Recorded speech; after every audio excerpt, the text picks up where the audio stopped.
呢個係一個關於糖尿病前期嘅簡短介紹，請同你嘅醫療保健人員提供嘅建議一齊使用。如果你想了解更多資訊或者進一步了解你嘅病情，請聯絡你嘅 GP 醫生、護士或者營養師。作為我哋影片系列嘅一部分，你仲會睇到其他管理糖尿病前期唔同方面嘅影片，可能會對你有幫助。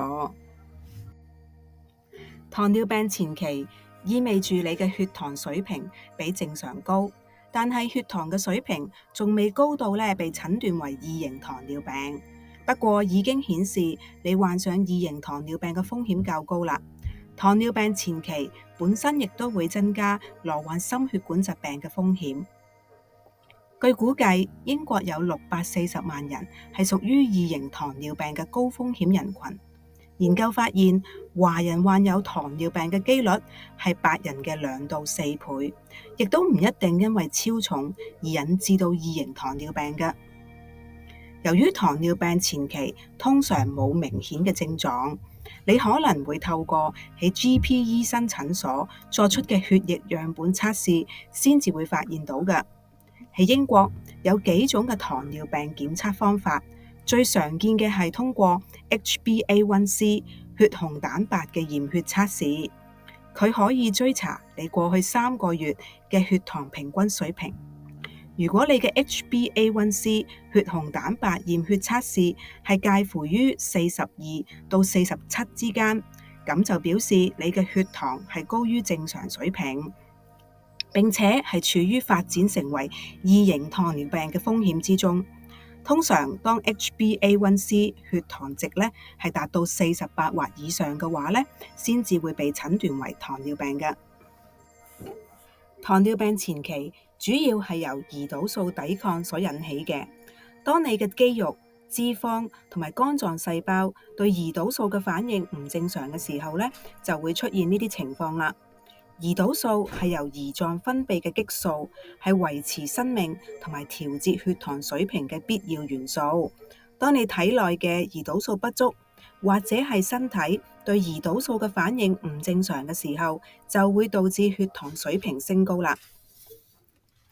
糖尿病前期有好多嘅風險因素，好似之前所講，華人係比較容易患上糖尿病。如果你有二型糖尿病嘅家族史，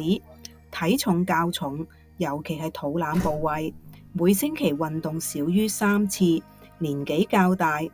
煙或者係有不良嘅飲食同埋生活習慣等等，都有可能更容易患上糖尿病前期。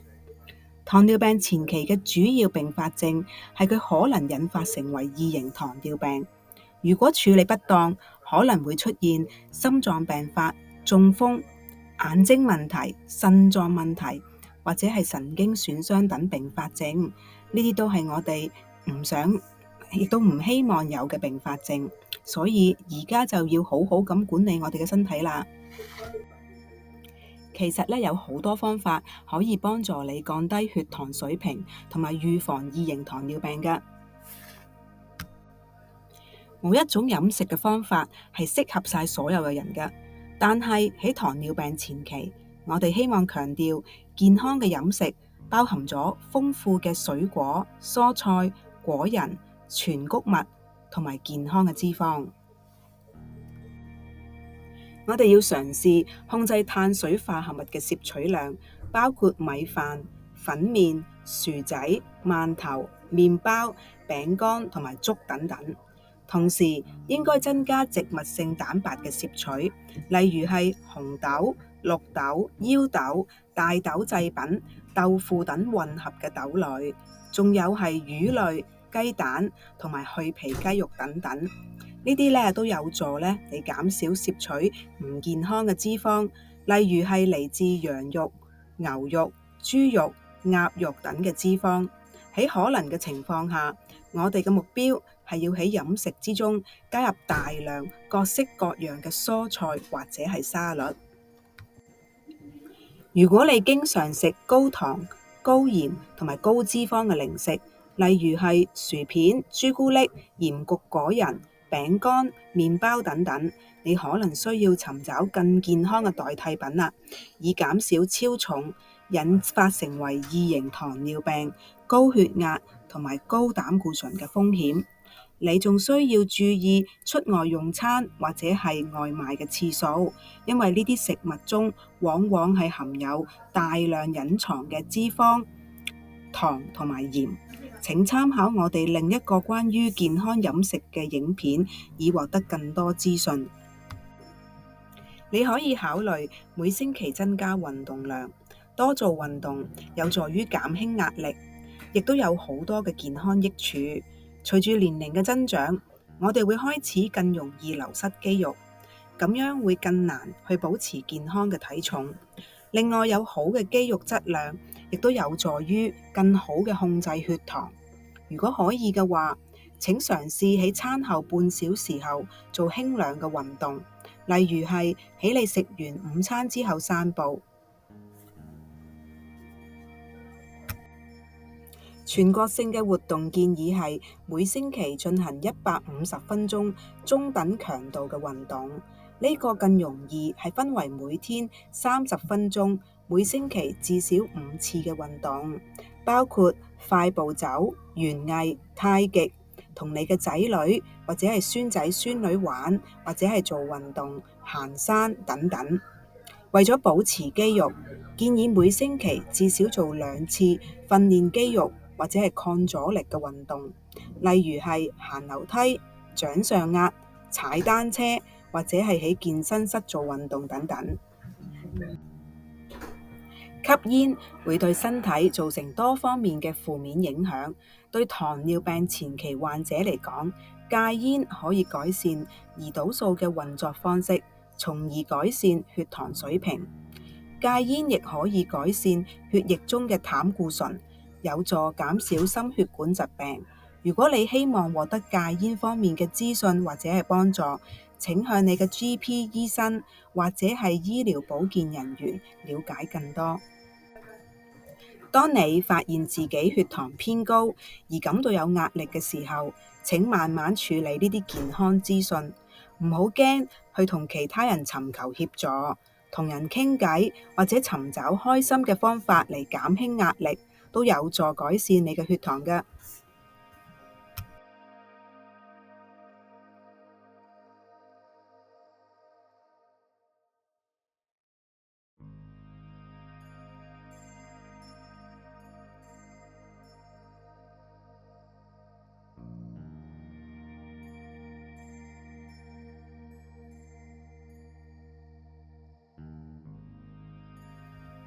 監測血糖以及其他嘅健康因素非常重要，因此請按照 GP 醫生所建議嘅進行相關嘅健康檢查。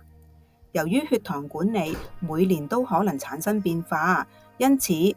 早發現併發症非常重要。咁樣我哋就可以喺病情惡化之前及時介入同埋治療啦。自我監測對你嘅健康非常重要，好似之前所講，糖尿病前期通常係冇任何明顯嘅症狀，